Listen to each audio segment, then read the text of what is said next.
बिस्मिल्लाहिर्रहमानिर्रहीम। अस्सलाम वालेकुम। न्यूज़ एनालिसिस की नई एपिसोड के साथ मैं हूं सैयद आरिफ बहार। नाज़रीन, मेरी ख्वाहिश होगी कि गुफ्तगू के आगाज़ पर आप इस चैनल को सब्सक्राइब करें और बेल आइकन पर क्लिक करें ताकि हमारे दरमियान गुफ्तगू का जो ये रब्तो ताल्लुक़ है ये कायम और बरकरार रह सके। नाज़रीन, जो ऑटोबायोग्राफ़ी होती है यानी खुद नविश्त, वो बुनियादी तौर पर एक फ़र्द की कहानी होती है। यानी फ़र्द अपनी दास्तान हयात लिखता है। लेकिन एक फ़र्द जब वो सोसाइटी में बाअसर भी हो, ज़िम्मेदार भी हो और वो इस बहुत से वाक़यात का चश्मदीद गवाह और हिस्सा भी रहा हो, किरदार भी रहा हो, तो फिर उसकी ये कहानी एक फ़र्द की कहानी नहीं, एक अहद की दास्तान बनकर रह जाती है। आज हमारे इस व्लॉग का जो मौजू है वो एक ऐसी ही दास्तान है कि जो है तो बुनियादी तौर पर एक फ़र्द की, लेकिन वो एक दौर की बल्कि कई अदवार की दास्तान और कहानी बनकर रह गई है। जस्टिस रिटायर्ड अब्दुल मजीद मलिक, आज़ाद कश्मीर हाई कोर्ट के साबिक चीफ जस्टिस और जम्मू व कश्मीर लिबरेशन लीग के साबिक सरबराह, किसी तारुफ के मोहताज नहीं हैं। कश्मीर के लोगों के लिए, कश्मीर से बाहर के लोगों के लिए उनके फ़ैसले तारीख़ में आज भी बोल रहे हैं और तारीख़ का हिस्सा हैं। बहुत एक जीदार, बोल्ड और एक विजनरी जज के तौर पे उन्होंने अपना जो अरसा है वो गुजारा है। जस्टिस साहब के साथ एक ज़िंदगी की एक याद इस तरह जुड़ी है कि 1987 का ज़माना था और आज़ाद जम्मू व कश्मीर यूनिवर्सिटी कॉलेज में का मैं तालिब इल्म था और वहाँ हफ्ता तकरीबात चल रहा था और जस्टिस साहब को, जो उस वक़्त चीफ जस्टिस थे आज़ाद कश्मीर हाई कोर्ट की, हमारी जो तलबा की अंजुमन थी, उसने उन्हें एक मुबाहिसे कि आज़ाद के तालीमी पसमानदगी का ज़िम्मेदार कौन, असातिज़ा, सियासतदान या कोई इस तरह के दूसरे या ब्यूरोक्रेट, इस मौजू पर जो मुबाहिसा हो रहा था उसमें जस्टिस साहब ने कमाल मोहब्बत और शफ़क़त का मुज़ाहरा करते हुए उसका जो जज बनना कबूल किया, मेहमान ख़ुसूसी बनना कबूल किया। तो यहाँ मैं एक डिबेटर के तौर पे, यूनिवर्सिटी के एक तालिब इल्म के तौर पे इस मुबाहिसे में शरीक था और मैंने चूँकि सियासी जरासीम भी थे, इसलिए मैंने सियासतदानों को बेल आउट देते हुए इसमें जो तालीमी पसमानदगी की ज़िम्मेदारी है वो असातिज़ा कराम पे आयद की। बड़ा दिलचस्प मुबाहिसा था। गो कि असातिज़ा कराम की जो जबीनें हैं वो शिकन आलूद हो रही थी, लेकिन जो इस मुबाहिसे का जो पहला इनाम है वो बहरहाल एक बेस्ट डिबेटर के तौर पे मैंने ही जीता और उसके इख्तिताम पर फिर जो जस्टिस साहब हैं उन्होंने बड़े अच्छे जुमले अदा किए। फिर इसी तरह जस्टिस साहब से 2005 में एक उनके साथ हम सफ़र बनने का मौका मिला। ये श्रीनगर का सफ़र था।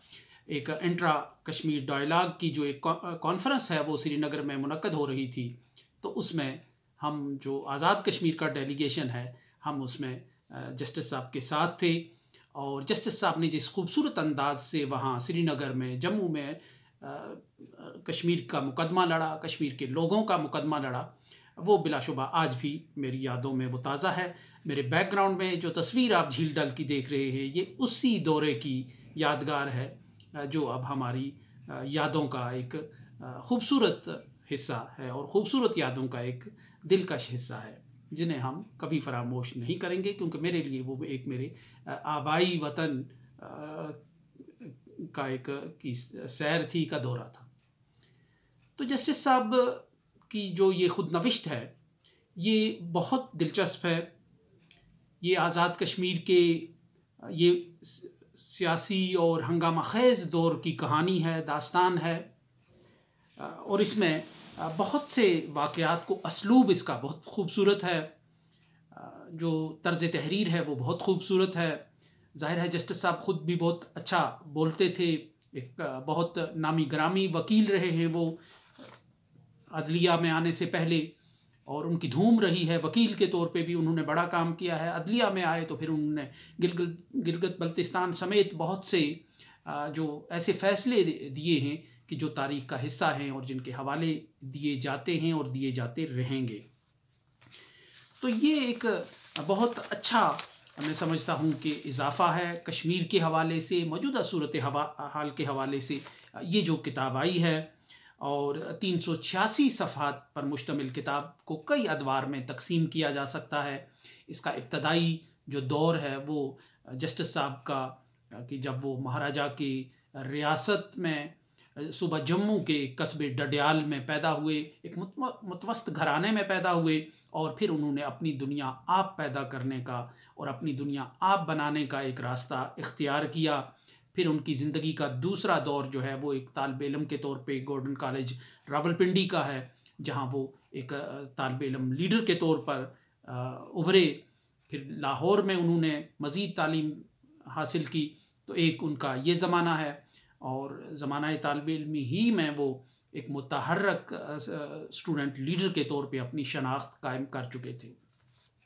फिर उनकी ज़िंदगी का जो दूसरा दौर है, और इस दौर में ये जो बतौर तालिब इल्म है, ये भी इसमें भी बहुत से सियासी वाक़यात हैं, बहुत सी सियासी शख्सियात को करीब से देखा गया है, बहुत सी सियासी शख्सियात के साथ इंटरेक्शन रहा है। उन शख्सियात का भी जो उस दौर के 50s और 80s के लोग हैं, इस दौर में अंदाज़ा होता है। फिर उनकी शख्सियत का दूसरा दौर है बतौर वकील सामने आता है। तो फिर इस प्रोफेशन में उस दौर में क्या क्या मुश्किलात रही हैं, क्या क्या मसाइल रहे हैं, उसका भी उन्होंने बड़ी तफसील से जिक्र किया है। फिर उनकी ज़िंदगी का तीसरा जो दौर है वो सियासत है, जब उन्होंने अमली सियासत में हिस्सा लिया और कायद आज़म के जो सेक्रेटरी थे के खुर्शीद मरहूम, जो एक जुरतमंद और एक इंतहाई ज़हीन व फ़तीन किस्म के सियासतदान की शनाख्त रखते थे, मिस्टर क्लीन अगर उन्हें कहा जाए आज़ाद कश्मीर की सियासी तारीख में, तो ये बिल्कुल बजा होगा। तो उनके साथ उन्होंने अपनी सियासत का आगाज़ किया। वो आज़ाद कश्मीर को महाराजा हरी सिंह की जानशीन इनकलाबी हुकूमत के तौर पर पाकिस्तान से और उसके बाद पूरी दुनिया से और अक़वाम मुत्तहिदा से तस्लीम कराने के नज़रिए के अलमबरदार थे, और उनकी जमात का यही नज़रिया है। तो जस्टिस साहब एक तवील अरसा तक के खुर्शीद मरहूम की रफ़ाकत में रहे। वो उनकी शख्सियत पर के खुर्शीद मरहूम के नज़रियात का गहरा असर नज़र आता है, लेकिन वो किसी यानी शख्सियत परस्ती के हिसार में और कैद में नज़र नहीं आते। जहाँ के खुर्शीद साहब की बिहेवियर से या उनकी पॉलिटिकल फ़िलासफ़ी से या किसी हिकमत अमली से उन्हें इख्तलाफ हुआ है, तो उन्होंने बहुत मुअद्दिबाना अंदाज़ में और बहुत मुनासिब अंदाज़ में उस इख्तलाफ का भी ज़िक्र किया है। यूँ ये वो बेदाम ग़ुलाम वाली कैफियत जो अब हमारी सियासत में जो रवैया बनता जा रहा है, जस्टिस साहब उससे दूर नज़र आते हैं। फिर बतौर जस्टिस जब उनका तकर्रर हुआ, उसके बाद कहानी ने एक नया मोड़ मुड़ा और यूँ एक नई कहानी शुरू हुई। बतौर जज उन्होंने जो कुछ देखा, जो वाक़यात देखे, जो कुछ बरता और जो इस फील्ड में उन्होंने महसूस किया और जो फ़ैसले दिए, फिर चीफ़ जस्टिस वो बने। तो ये सारा उस दौर की भी कहानी मौजूद है। आज़ाद कश्मीर के सियासी इर्तका की, यहाँ की सियासी कशमकश की, पोलराइजेशन जो चलती रही, जो इत्तेहाद बनते रहे, टूटते रहे, हुकूमतें बनती रहीं, टूटती रहीं, मोहल्लाती साजिशें होती रहीं, वो सब जो उस दौर में गुज़रा है वो इस किताब का हिस्सा है। तो इस लिहाज से ये एक तारीख़ भी है, ये ख़ुद नविश्त के साथ साथ एक दौर की तारीख़ भी है, और इस तरह की ख़ुद नविश्त है कि जो तारीख़ बनती है और मौरख़ फिर जिन किताबों का हवाला देता है, ये उस स्टाइल में की तारीख़ है।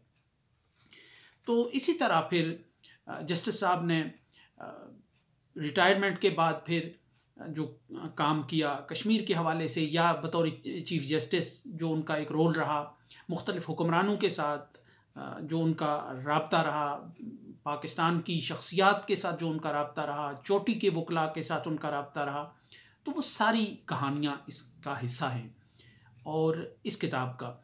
और इसी तरह फिर सरदार अब्दुल क़य्यूम ख़ान साहब के साथ उन्हें काम करने का मौका मिला, सिकंदर हयात ख़ान साहब के साथ काम करने का मौका मिला, और कश्मीर में श्रीनगर, जम्मू के लोगों के साथ उनका राब्ता रहा, और उन सब लोगों की शख्सियात पे या उनके साथ जो उनकी बातचीत रही है वो इस किताब का हिस्सा है।